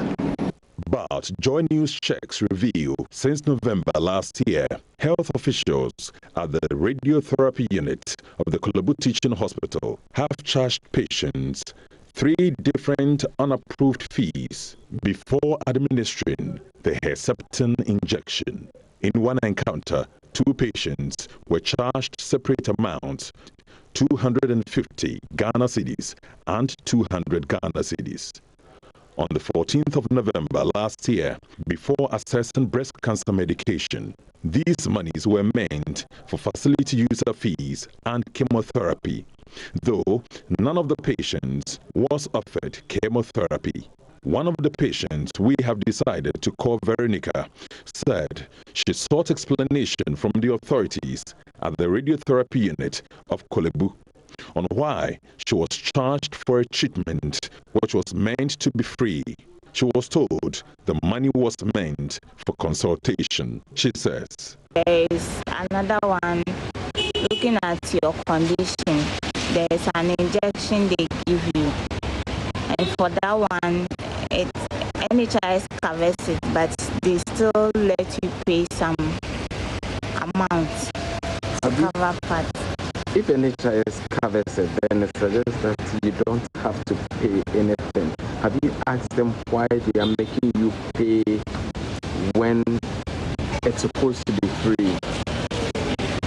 When you ask them, they tell you the radiotherapy unit is not, they don't take NHIS. So for their consultation and other things, you have to pay for it. I have seen on the receipt that there is a cost for chemo. When you take the injection, when you pay the 200 cedis, do they conduct chemo on you? No. The Chief Executive Officer of the Kolebu Teaching Hospital, Dr. Daniel Asari, says his office isn't aware of these charges and has not sanctioned them, but head of the radiotherapy unit of the hospital unapproved fees in November 2019. It means this delay Dr. Yanni talks about has persisted for 5 months while patients were paying monies they weren't supposed to. Next, we traveled to the Ashanti regional capital, Kumasi, to ascertain how the free breast cancer care program was being run there. We met Ajua Kunedu, not a real name. She's one of the breast cancer patients assessing care at the Komfanochi Teaching Hospital. She was charged 60 Ghana cedis for breast cancer treatment. And I must say I'm warm panny. And I born more, Miss Rim. And I know it's in the boarding. And this are buying now, boy. I must have panny any day in Jiska. In Jiska, now she means Sabia, Namako. Now she means Nti Obia and Jewuska a panny and home. That's what they be. And I said, me could me for that me chat and CD. Me chat and CD. Now me call pan and so I me chat 20 CD. And I said, we 3 weeks in the best 3 days time, I said 3 weeks now, so now my call lab. And then me chat 30 CD. I'm medical. It's medical. Check doctor, we are sana. Ya woman panny and so. Ajuakunadu was also not supposed to be charged these fees under the existing agreement. A report on the implementation of the project to include the Herceptin injection on the medicine list of the National Health Insurance Scheme added the injectable at a reimbursable cost of 3,914 Ghana cedis to radiotherapy units of Kolebu and Kath. Sources at the National Health Insurance Authority tell us these units of the hospitals make 300 Ghana cedis in excess profit per vial of the Herceptin injection they administer to breast cancer patients. Head of the Oncology Department of Kath, Dr. Osebonsu, disclosed the monies charged to breast cancer patients would go into the Unit Development Fund. Clinical oncologist at Kath, Dr. Francis Margaret Williams, sheds more light on the rationale behind the fees charged breast cancer patients. Every time a patient comes in to see a doctor, as in for a consultation, we have what we call a ward fund. The ward fund is meant to manage the place, as in you come, you want to use the washroom. After using the washroom, you need soap to wash your hands. And the man himself is online, investigative journalist, lead reporter right here on Joy News. And Kwete Nate is here. Kwete, good morning. Good morning, Roland. And very revealing. Charging for medicines and other forms of diagnosis and treatments, which purely is covered under the National Health Insurance Scheme. What was the rationale for these sort of actions? So, in the case of Kolebu, when I spoke with the head of the oncology department there, he explained to me that it was because of delays on their part to communicate to the department not to charge these patients these fees. Because when I spoke to the National Health Insurance Authority, they told me that when they entered into the agreement with the 2 units in July last year, all those costs were absorbed under the arrangement they had with the unit. So when I started the investigation in November last year, the patients that I interacted with, those that I followed, I noticed on the receipt that they were being charged 200 cedis. Some were being charged 250 cedis. In fact, last week, I spoke to one of them, and she told me that now the fees that they are being charged is 50 cedis. And for Kolebu, the reason that they provided was that it was a delay in communication. But like I indicated, when I spoke to one of the breast cancer patients, they are still being charged. And over the period of the investigation, till now, they've been charged 3 different unapproved fees. For cars, the rationale was that they claim that they sometimes need these monies to do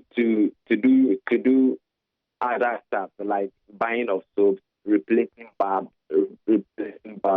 and also sterilizing the needles that they use. So sometimes when they apply to central management, monies take quite a long time.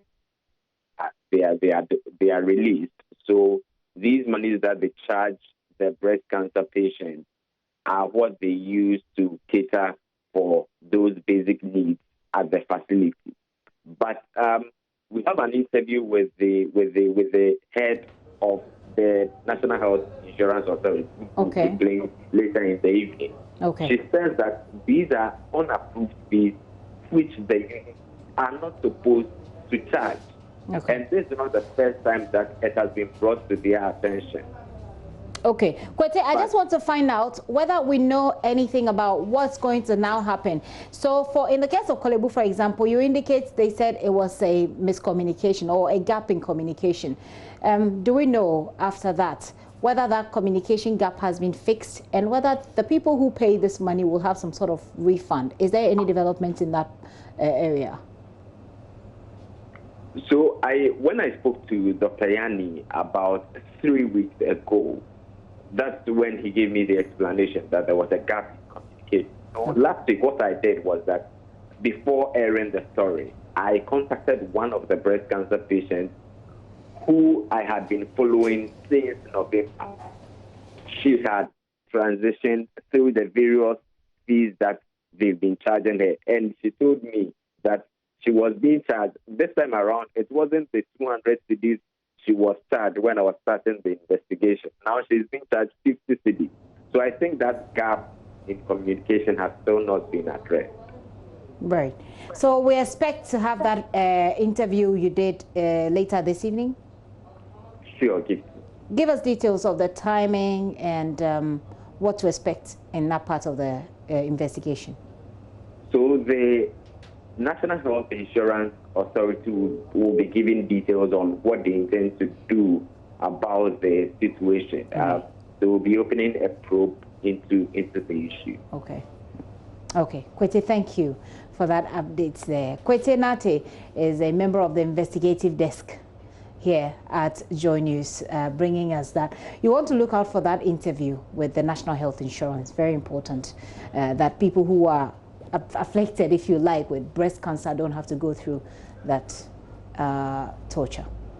Well, definitely. But we also have to run this by you because the National Service Scheme has begun processing prospective national service personnel for deployment for various sectors across Ghana. Now, MMDAs, ministries, departments and agencies, educational institutions, hospitals, security agencies and private corporate organizations that are interested in hosting service personnel in the 2020-2021 service year should make sure they put in a formal request to the Secretariat.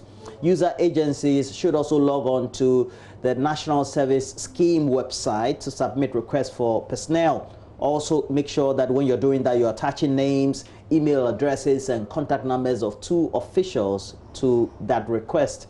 Agencies with special needs, though, should contact the headquarters of the Secretariat for specialized discussions. All these requests must reach the National Service Scheme Head Office by the 30th of this month, June 2020. And for further inquiries, make sure you visit their website, www.nss.gov.gh.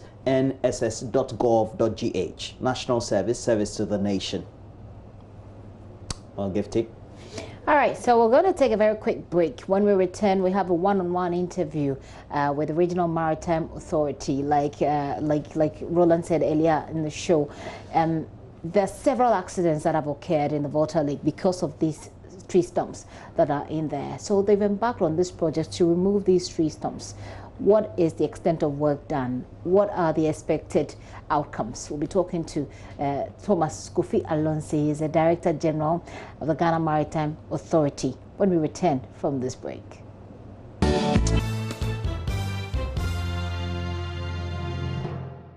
we're here today to speak to the Director General, Mr. Thomas Kofi Alonsi, and specifically on critical issues about making sure that those stumps, tree stumps that usually you will find along the Volta Lake, in the Volta Lake itself, causing danger to the vessels or the small boats that are used by the ordinary Ghanaian are removed, how to keep them safe, fishing expeditions or activities along that. And we've been veered to areas of piracy, and also within these COVID times, how they've also internally been able to bring out policies to make sure everybody making entry into our shores are safe. And I have to say, good morning to you, sir. Good morning and welcome to GMA. Well, it's a good time. And generally, you say that our waters are safe, aren't they? To a very large extent, I can see that our waters are safe. The seas and our inland waters, to a very large extent, I can see that are safe. The last year, when COVID was around China, I decided in December to take some cruise along the Volta Lake. Took my family out, and we used the Volta Lake transport, the boats they had. We had some good time, lunch, etc.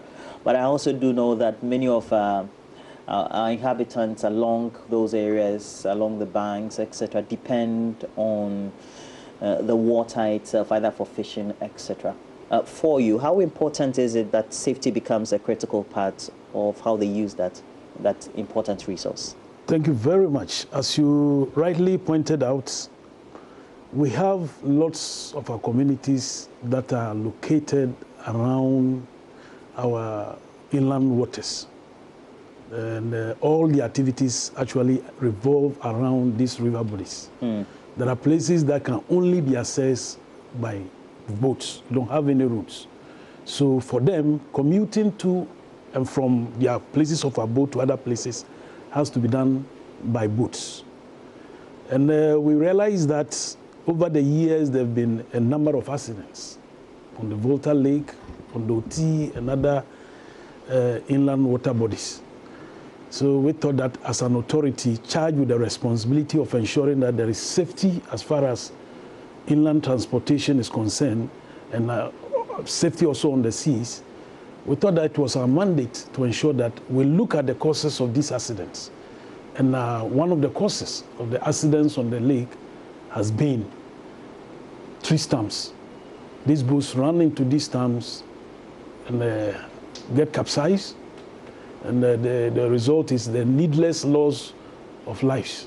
So we thought that if these tree stumps could be removed, then a major cause of inland waterway accidents would have been uprooted, would have been taken out completely. And then we have since embarked upon a number of projects in various communities along the Volta Lake to ensure that this objective is achieved. One of the critical things that prompted us to come here was because just the last couple of days ago, we had about 7 people losing their lives along the water in Germany, especially in the Volta region. And we've been thinking, is it that you have a program of action to be removing these trees, and how do you do it? Yes, we, as an authority charged with ensuring that there's safety on our inland waterways, we normally would work with the communities. So for all the projects that we have executed so far, places like Dambai, Tudodokopi, Yeji Makangu, Yeji Aujakopi, Tumpanja, Kodokopi, Dambai, Njari. All these places, the opinion leaders, mostly the chiefs, the opinion leaders of the place, would make a case to the Ghana Maritime Authority in writing, indicating that this or that is a problem there. Then together, we put our heads together, we agree with them on the routes that they would want us to clear. And then we now go in and help them to remove those tree stumps. So yes, there's, to a very large extent, community involvement as far as the decision as to which area or which routes to clear are concerned. We have to normally do this with the consent of the chiefs and the opinion leaders of the communities. So for all the ones that we have done, yes, that's what we have done. We have always consulted the opinion leaders of the place and worked with them. Why is this deep-seated conversation with the community leaders important, even before you do a policy action or a tax that you've been mandated by our laws to do? Yes, my brother. You see that the levels of education in every community, we have different levels of education. Now, for the people who live along these river bodies, some are fishermen. Some are also farmers. The little land space they can find, they farm. Now, there is this traditional thinking that the fishes spawn around these tree stumps. So when you go in there, you need to do some community entry protocols to get them to understand that, yes, that traditional notion could be true. But again, those very tree stumps are also the very causes of the numerous accidents that we have heard about that normally will lead to the loss of lives. Without lives, you can't do fishing. So you first of all need to have these community engagements to get them to understand why you have to do that. Besides that, from past experience, we've come to realize that as soon as you are done with the exercise of bringing the tree stumps out, thereby clearing the path for them now to commute to and fro, then attention is shifted straight onto the tree stumps themselves, community interest in them. So you would always have to sit with them, have a discussion with them as to what you want to do, let them understand the importance of the exercise, and when it is over, what do you do with the stumps so that you don't generate needless conflicts as a result of that resource you have taken out of the river. Meaning that even the communities think that these stumps in the water are still very useful to them. They believe that one, it is yes. Even when you have removed them, they think that they should just take them. It is for them. Then number two, as I indicated, some fishermen think that fishes spawn around these tree stumps. So you remove them, then it would affect their fishing activities. But again, these same fishermen would agree with you that these tree stumps are also a hazard to their nets. You throw a net into the river, and if unlucky and it falls on any tree stumps, when you're pulling it out, you destroy your net. And that is, a disservice to that industry. And life in these communities must still go on. Generally, is there an annual plan you have that, well, you want to remove a number of these stumps close to these banks of the communities along the way for a particular year? And so for 2020, what would it be? Yes, 2020, as we have just done a number of communities. This year, we have done Dambai Njari, we have done Kudukopi, Dambai, then we have done Tumpanja, and then Kudukopi. In all, about 30 kilometers of a stretch of the lake. We've cleared the stumps that are located around these areas. Besides this, we have other commitments. So as and when we think that we have the financial muscle to do more in terms of safety matters on the Volta Lake, we certainly will be deploying some resources in that direction. Because I was just about to say, I know that in areas, and I was reading a story in the Washington Post about Laos, Vietnam, etc., in which even up to Malaysia, the U.S. government had assisted a number of these countries to do that with a lot of money. So I was just thinking about why it takes a lot of money to do some of these things. How then are you able to look at those nuances at the end of the day? Yeah, for us, as an authority, we have fees and charges that we impose on people who flout some of our regulations. We also do licensing. We also help in the training of seafarers. We issue certificates. So all these are ways of generating income for the authority. So apart from the fact that we pay our own staff, whatever we are able to raise from these revenue generating activities, then we begin to execute some of the things that we consider as forming part of our core mandate. So that is basically how we have operated over the years. A lot of state support will be important so that we create the meaningful ways by which we can have proper access along our internal water bodies. And I'm thinking, if you go to Amsterdam, for example, it's purely a canalized country in which they've created these canals, use internal water system to be able to create nice scenery. And I'm thinking we should be able to do that. Yes, the authority alone certainly will not be able to do this. Definitely. A number of agencies would have to come together. Tourism, a host number of agencies would have to come together to ensure that there is some collaboration in doing some of these things. Together, I believe that if resources are pulled together, obviously some of these things can be done. Some of these things can be done. We know we're at a point in time in which we're in a certain period because coronavirus has affected a lot of us. There are many other things that communities would want, but the communities themselves also are in a peculiar situation, and they depend on this as a critical means of transport. Now, in some of those areas that you've been to, where have you been able to, and how have you been able to undertake those projects, particularly in Dambaya and in Jari so far? Then we can even come to how many tree stumps that you've been able to. In terms of the actual work, you know, we mandate some companies that have exhibited over the years the capacity to do this exercise, to do that on our behalf.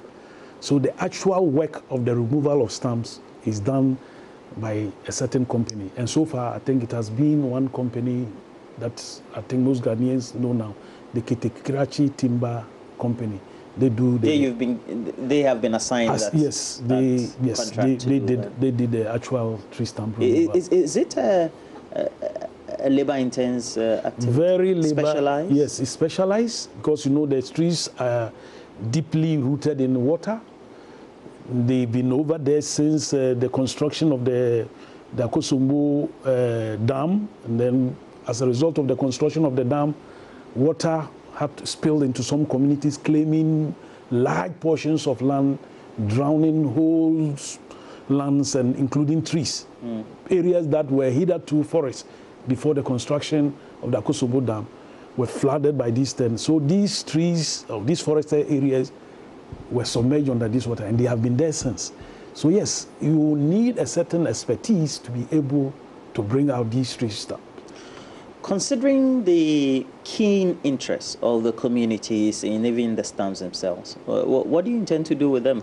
Yes, just a week ago, precisely last week, Friday, I was in two communities with some selected members of the board to see the extent of work that had been done. And the issue came up again.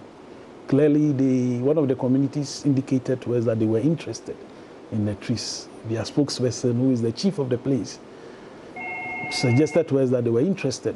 We told him that having done what we came into the community to do, to get rid of the tree stumps.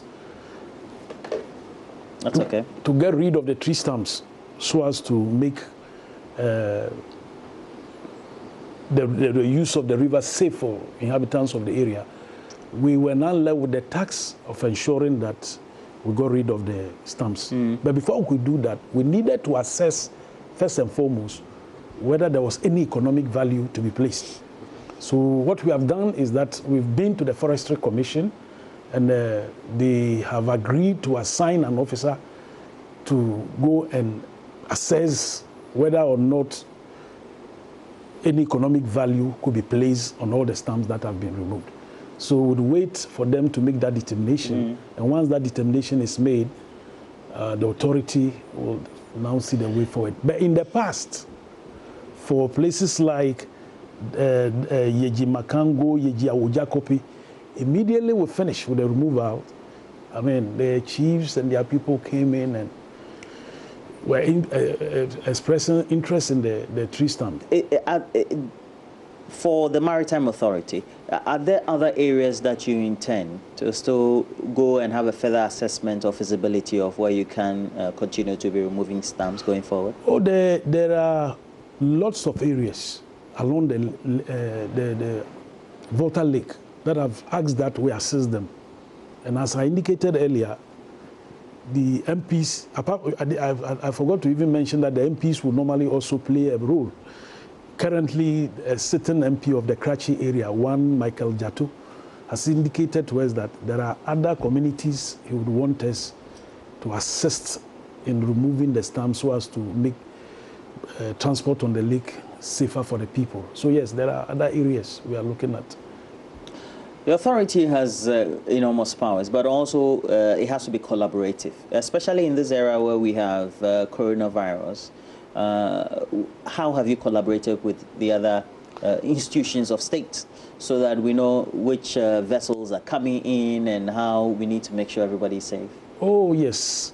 Obviously, it's as an authority, we regulate ships that come in and go out, things along the ports. GPH itself is one of the major stakeholders within the industry that we regulate.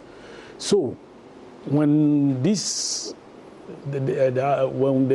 had this onset of coronavirus, quickly we wrote to all the agencies within the industry, asking that they all ensure that we keep our country safe by ensuring that no ship imports any coronavirus into our country. That's a good insight into the investigation that so far have been started by the Maritime Authority into some of these capsized boat accidents that were recorded. I think it's high time we did this. So many people have died in there, including children. Definitely. And it's something, sometimes if you're in a car, you take for granted because it feels a bit remote. But I mean, lives have been lost, so I do agree. I do agree. But we have a couple of messages also. The interactions have been coming in, and we want to read them for you. Yeah, I do have some messages that you've been sending, you know, some of the stories that we've done already. Most of you are interested, of course, and it's predictably so, on the elections and the dynamics of it. Isn't it intriguing? This one says that NDC, which is strenuously kicking against the compilation of new voters register, have amassed its national and regional executive to be part of the EC's piloting program. This disingenuous and cunning way of politicking will always expose the NDC as not a worthy political grouping. You don't add your name to the message, but thank you very much for sending it. This one, Abdul Basit Zongo Pania Kumasi, says the new voters register is very necessary for us to do it now. NDC can sit home without registering, but me, I will register. I'm very happy to witness the economic revolution of NPP government to help transform business in this global COVID-19 pandemic. It's quite a long message, but I've read just a part of it, and I'll end it with this very one that says, okay, you are talking about coronavirus. It says contact tracers in Ashanti region are taking 70 cedis. They started paying yesterday, but most of us refuse to receive it. So yes, it's been confirmed. They've given us 70 cedis. So please do look at it for us. This is an issue that came up on the lockdown. We'll try and get some more information as we go along. You can report it. The last time the information minister spoke about it, he said they should report it to the directors, and then they'll take it up from there.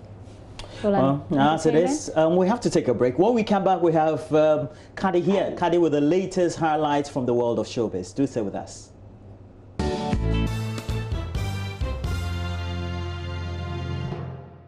Good morning, I'm Kadi, and this is Showbiz segment right here on the AM show. Now to my very first story, I caught up with a musician, Abdekumanana Lazy, and we spoke about his music.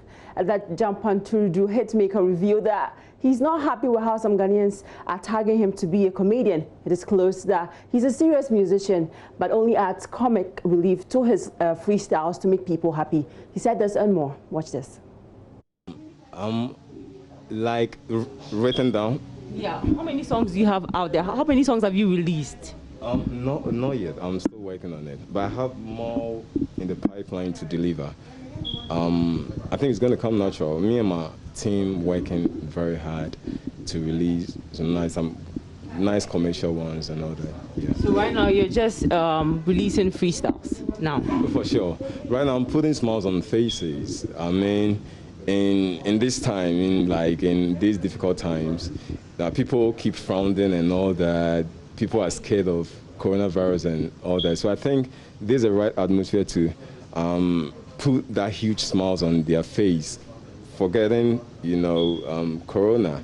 Because I think music should bring smiles on your face. People listen to music and they get, relief from hard day's stress, hard day's distress, you know, fever and all that. So I think my comic freestyles are, you know, relieving them from there in that tedious, you know, corona kind of thing.